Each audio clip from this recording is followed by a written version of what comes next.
Afternoon बंधुरा welcome back to my channel. आजकेर भिडियोते तोमादेर सकलके अनेक अनेक स्वागत। तो ट्रेन थेके नेबे तोमादेरके बोलेछिलाम जे आमादेर घर बुक नेই, एखाने एसे घर बुक करब। तो समुद्रेर खूबই काছে बोलते गेले, মানে এখান থেকে সমুদ্রটা বেশ অনেকটাই সামনে দেখা যায়। তো কাছাকাছি একটা আমরা হোটেল পেয়েছি, হোটেলটার নাম হচ্ছে সান ইন।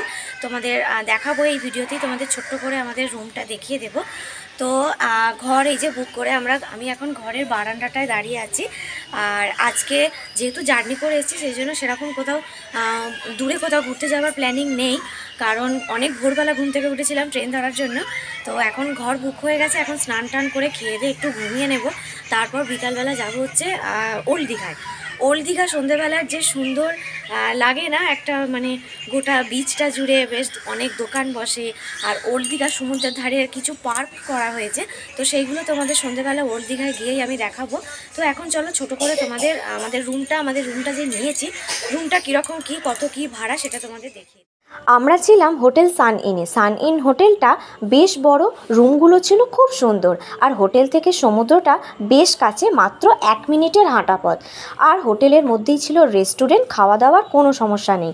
এরপর ভিতরে গিয়েই ছিল রিসেপশন, পাশে আছে লিফট, আর তারপরে আছে উপরে যাওয়ার সিঁড়ি। আর এখানে দেওয়া আছে হোটেলের কিছু নিয়মাবলী, তার পাশেই ছিল হোটেলের রেস্টুরেন্ট। এবার তোমাদেরকে দেখাই উপরে আমাদের রুমটা কোনখানে আমরা নিয়েছি রুমটা, সেটা দেখাই। লিফট দিয়ে উপরে এসে আমাদের রুমটা ছিল একটু পিছন দিকে, 204 নম্বর রুম। চলো ভিতরটা দেখাই। তো আমাদের রুম নাম্বার হচ্ছে 204। আর রুমটা প্রথমে এইভাবে ঢুকলেই রুমের ভিতরটা একটু দেখে নাও। মাম্মা বিছানায় শুয়ে আছে, কারণ অনেক ভোরবেলা উঠে ও ভীষণ টায়ার্ড হয়ে গেছে। আর ঢুকেই প্রথমে দেখো বাথরুম পড়বে। বাথরুমটা তোমাদের প্রথমে একটু দেখিয়ে দিই। দেখো ইংলিশ টয়লেট করা আছে, আর বাথরুমটা কিন্তু বেশ বড় আর বেশ ভালোই পরিষ্কার আছে বাথরুমটা। আর প্রথমে বাথরুমে ঢুকলে এই সাইডে পড়ছে একটা বেসিন আছে, কল আছে, একটা মগ বালতি দেওয়া আছে, দুটো মগ আছে সরি। আর এখানে একটা মিরার দেওয়া আছে। মিরারটা কিন্তু খুব একটা মানে নয়, একটু আবঝা মতো, ভালো কিছু বোঝা যাচ্ছে না। তো এই হচ্ছে বাথরুমটা ঘুরে বেরিয়ে বাথরুম থেকে বেরোলেই সামনেই একটা এখানে আলমারি দেওয়া আছে জিনিসপত্র রাখার জন্য। আর আলমারির মাথায় দুটো কাঁচের গ্লাস দিয়ে দিয়েছে। এরপরে রুমটার ভিতরে গেলে, রুমটা কিন্তু খুব একটা যে ছোট তা নয়, বেশ বড়ই রুম। আর রুমটা দেখতেই পাচ্ছ বেশ খুব সুন্দর। ওপরে একটা পাখা আছে, আর বেড আছে, যে বেডটা কিন্তু অনেকটা বড়, 3 জন একদম আরামসে শুতে পারবে। আর দুটো বেডের দুদিকেই কিন্তু দুটো টেবিল করা আছে, মানে ওয়ার্ড্রপ মতো করা আছে, দুদিকেই মোবাইল চার্জ দেওয়ার ব্যবস্থা করা আছে। আর একদিকটা তোমাদের যেদিকটা আয়না আছে সেখানটা দেখাই। তো দেখো এইভাবে আমাদের সব জিনিসপত্র এখানে অলরেডি রেখে দিয়েছি। আর এখানে মিরারটা দেওয়া আছে, মিরার এই যে আমাকে দেখা যাচ্ছে। তো মিরারটা বেশ খুব সুন্দর। আর এখানে যে ফল সিলিংয়ে লাইট করা আছে অনেকগুলো, গোটা ঘর কিন্তু বেশ ভালো লাইট হচ্ছে। আর এর পাশে হচ্ছে এই বারান্দাতে এলে কিন্তু রাস্তাটা দেখা যাচ্ছে। আর আমাদের রুমটা যেহেতু একটু পিছন দিকে, তাই দেখো মেন রাস্তা থেকে আমরা একটু সাইডে পড়েছি। সাইডের দিকেও কিন্তু এখানে অনেক হোটেল আছে, পিছন দিকে তোমরা দেখতে পাচ্ছ এই দিকের হোটেল আছে। আর এই যে রাস্তাটা, ওই যে লোক আসছে দেখতে পাচ্ছ, ওই দিকটা হচ্ছে বিচ। তো এই হোটেলটা যদি আমরা সামনের দিকে থাকতাম, সামনের দিক থেকে থাকলে বিচ সমুদ্রটা কিন্তু একটু হলেও দেখা যায়। আর যেহেতু আমাদের রুমটা একটু সাইডে পড়েছে, তো সেই জন্য দেখো ওই যে লোকগুলো হেঁটে যাচ্ছে, ওই দিকটা হচ্ছে বিচ, ওইটা মেন রাস্তা, ওই দিকটা হচ্ছে বিচ। তো বুঝতেই পারছো সমুদ্রের আমরা অনেকটা কাছেই আছি। আর ব্যালকানিটা কিন্তু আমার খুব সুন্দর, মানে বারান্দাটা আমার খুব সুন্দর লেগেছে। তো তোমরা রুমটা দেখলে। আর প্রথমে বলে দিই, রুমটা আমাদের নিয়েছে হচ্ছে এখন হোলির সময়, আমরা হোলির সময় এসেছি, কিন্তু তাতেও আমাদের রুমটা নিয়েছে 750 টাকা। 750 টাকার মধ্যে রুমটা কীরকম তোমরা অবশ্যই কমেন্ট করে জানিও। আর আমার তো বেশ ভালোই লেগেছে।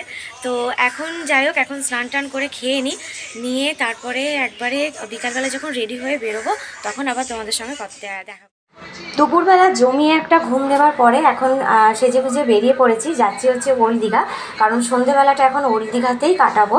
আর একটু এখন বিকাল আমরা বেরিয়ে পড়েছি, কারণ ওল্ড দীঘা সমুদ্রের পাড়ে অনেক পার্ক আছে, তো সেখানগুলো ঘুরতে হবে। তো চলো যাওয়া যাক।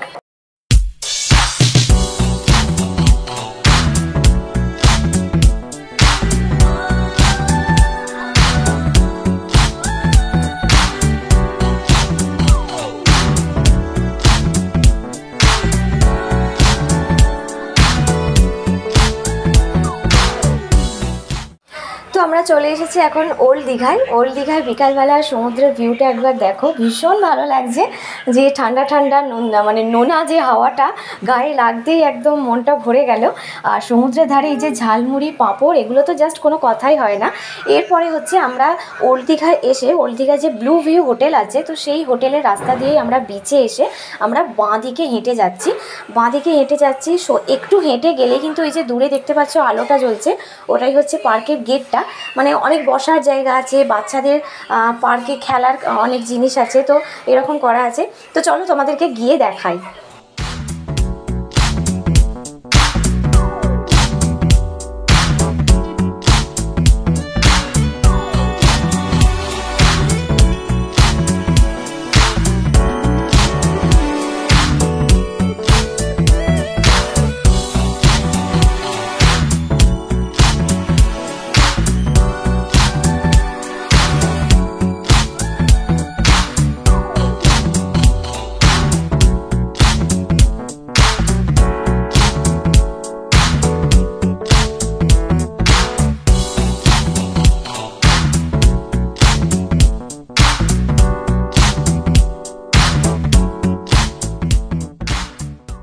তো আস্তে আস্তে যত মানে এগোচ্ছি তত সন্ধে হয়ে যাচ্ছে, আর তত ওল্ড দীঘার ভিউটা এখানে বাড়ছে।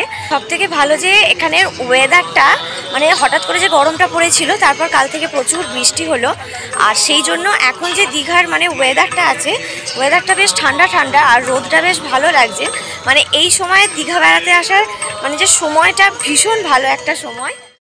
এরপরে একটু সন্ধ্যা হতেই আমরা ওল্ড দীঘার সমুদ্রের ধারে বসে পড়লাম ঝালমুড়ি খেতে। ঝালমুড়ি খেতে খেতে এই যে সমুদ্রের এত সুন্দর দৃশ্যটা আমরা উপভোগ করছিলাম। ঝালমুড়ি খাওয়া শেষ হলে আমরা আবার নিউ দীঘায় ফিরে যাব কিছু কেনাকাটা করা। ওল্ড দীঘা থেকে ঘুরে আমরা আবার চলে এসেছি হচ্ছে নিউ দীঘায়। আর নিউ দীঘায় এই দোকানটা দেখো, এই দোকানটা থেকে কিছু জামা কাপড় কিনেছি, মানে একটু গেঞ্জি, প্যান্ট, এই ধরনের জিনিস একটু কিনেছি। তো কেনাকাটা করে এখন চলে যাবো হচ্ছে বাড়ি। এরপর ডিনার সেরে নিয়ে একদম সোজা ঘুম, কারণ আজকে সারাদিন এক জার্নি হয়েছে, অনেক ঘোরাঘুরি হয়েছে। আর আজকের এই ব্লগটা এখানেই স্টপ করে দিচ্ছি। আবার কালকে সারাদিন কোথায় ঘুরছি, কী করছি, সবটা নেক্সট পার্টে তোমরা নেক্সট ব্লগে দেখতে পারবে। আজকের মতো এটুকুই। আর অবশ্যই এই ব্লগটাতে মানে এই ভিডিওটাতে সবাই লাইক, কমেন্ট, শেয়ার করে দিও, আর চ্যানেলটা আমার সাবস্ক্রাইব করে পাশে দেখো।